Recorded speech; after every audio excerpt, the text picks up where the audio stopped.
This is exercises that facilitate optimal hamstring and quadriceps co-activation to help decrease ACL injury risk in healthy females, a systematic review. And it shows quite clearly that bilateral squats produce significantly more quad activation than hamstrings. Only specific single leg movements performed between 30 and 90 degrees of knee bend manage to hit a balanced hamstring to quad activation ratio.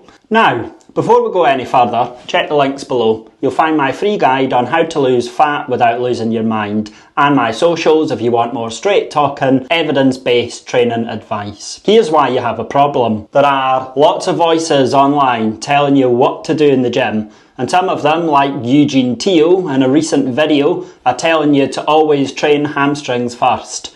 No references, no peer-reviewed evidence, just opinion dressed up as fact. And that is a problem, because when people follow advice like that without question, they end up wasting their time, their energy, and their confidence. You focus too early on hamstring isolation, you neglect key compound lifts, and you walk away wondering why your body hasn't changed. What you're left with is confusion, imbalance, and a program built on shaky ground.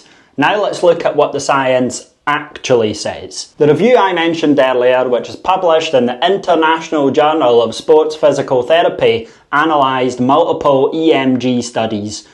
It found that bilateral squats consistently activated the quads more than the hamstrings. Only single leg movements like Bulgarian split squats or single leg squats performed with that 30 to 90 degree knee flexion range achieved the kind of balance between hamstrings and quads that support joint health and long-term strength. So, when someone tells you to train hamstrings first without considering your full movement pattern or strength goals, they're not giving you evidence-based advice, they're giving you a soundbite. And it's moments like these which are exactly why people lose trust in fitness professionals, because marketing hype has been passed off as science. Now look, don't get me wrong, if your specific goal is to build bigger hamstrings and that's why you're starting your session with a hamstring focused lift, fair enough. But to follow that strategy just because someone online told you it's what you have to do on leg day, that's not backed up by the current evidence-based literature,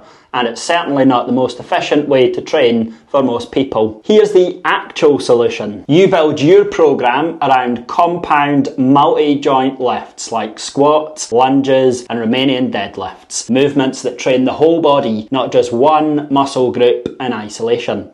Why? Because those movements do more than build strength. They activate the right muscles in the right way. They create balance and they support the kind of long-term progress that actually sticks. Then, and only then, you add isolation work to fine-tune the rest. You don't ignore your hamstrings, you just stop pretending they should come first no matter what. Because the order matters, the structure matters. And when you start with evidence instead of ego, your results speak for themselves. Now, if you're tired of gimmicks and want to understand how to use proper strength training to lose fat and feel stronger in your skin, don't miss the link just up here. And make sure to check the description below. Everything I've mentioned today, including the article and my programs, is linked there. If you found this useful, hit subscribe and I'll see you in the next one.